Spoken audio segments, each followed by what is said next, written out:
අද අපි කතා කරන්න බලාපොරොත්තු වෙන්නේ යෝන් වියේදී හැම හිසකෙස් සහ නියපොතු නිරෝගීව තියාගන්නේ කොහොමද කියලා. මම මුලින්ම මේ අවධියේදී සිදුවෙන කායික විද්‍යාත්මක වෙනස්කම් ගැන කතා කරන්න කැමතියි. මොකද ඒ පිළිබඳ අපිට අවබෝධයක් තියෙනවා නම් ඒව රැක ගන්න කල යුත්තේ මොනවද කියලා ඉතාමත්ම පැහැදිලි වෙනවා. කායික විද්‍යාත්මක වෙනස්කමට ප්‍රධාන වශයෙන් බලපාන්නේ ඇන්ඩ්‍රජන් හෝමෝනයේ ක්‍රියාකාරීත්වය. මේ අවධියේ හැමේ තෙල් ග්‍රන්ථිවල ක්‍රියාකාරීත්වය වැඩි වෙන අතර හැමේ තෙල් නිෂ්පාදනය වැඩි වෙනවා. ඒක එක සාධකයක් වෙනවා කුරුලෑ ඇති වෙන්න. ඒ වගේම දහඩිය නිෂ්පාදනය කරන ග්‍රන්ථිවල ක්‍රියාකාරීත්වය වැඩි නිසා දහඩිය නිෂ්පාදනයත් වැඩි. දහඩියත් ඉතා දුර්ගන්ධයෙන් යුක්තයි. ඒ වගේම ඇන්ඩ්‍රජන් හෝමෝනයේ අනිත් බලපෑම තමයි කිහිලි ඉකිලි ප්‍රදේශයේ රෝම වැඩිපුර වර්ධනය වීම. ඒ වගේම මේ අවධියේ නියපොතු වල වර්ධන වේගයත් වැඩි වෙනවා. මේ නිසා හැමේ මෙන්ම හිසේද තෙල් ගතිය වැඩි වෙනවා. ඒක නිසා මේ අවධියේ ඩැන්ඩ්‍රෆ්, සෙබරික් ඩර්මටයිටිස් වගේ තත්ත්වයන් බහුල වෙනවා.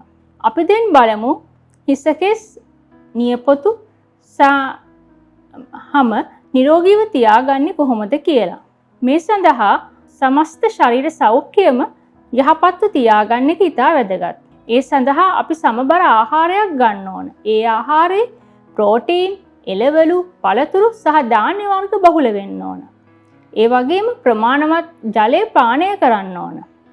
පැය 6ක 8ක වගේ නිින්දකුත් අත්‍යවශ්‍යයි. දැන් අපි බලමු හිසකෙස් නිරෝගීව තියාගන්න කරන්න ඕන මොනවද කියලා.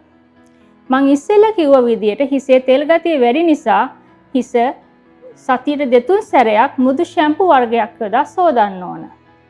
ඒ වගේම හිසකෙස් වේලීම වළක්වන්න කන්ඩිෂනර් එකක් පාවිච්චි කිරීමත් වැදගත්. හිසකෙස් අග පැලීම වළක්වන්න මාස 2-3කට සැරයක්වත් හිසකෙස් කොටට කපන්න ඕන, ට්‍රිම් කරන්න ඕන.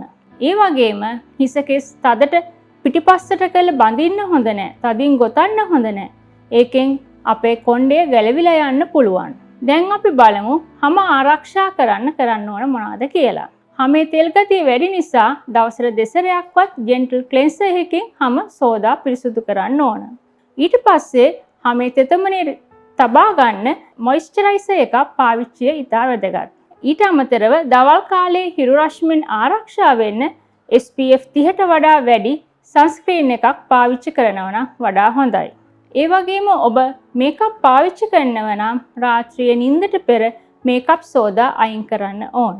නියපොතු ආරක්ෂා කරන්න අපි මොනවද කරන්න ඕන? ඒ සඳහා නියපොතු කොටට සහ කෙලින්ව කපන්න ඕන. එතකොට අපිට පුළුවන් ඉන්ග්‍රෝයින් ටෝනේල් තත්ත්වයෙන් මිදෙන්න.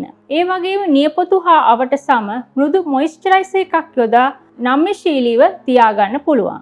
ඔබ මේ ක්‍රම අනුගමනය කරනවා නම් ඔබට දිදුරන ලස්සන කෙස් කලඹක්, නියපොතු සහ සමක් උරුම කරගන්න පුළුවන්.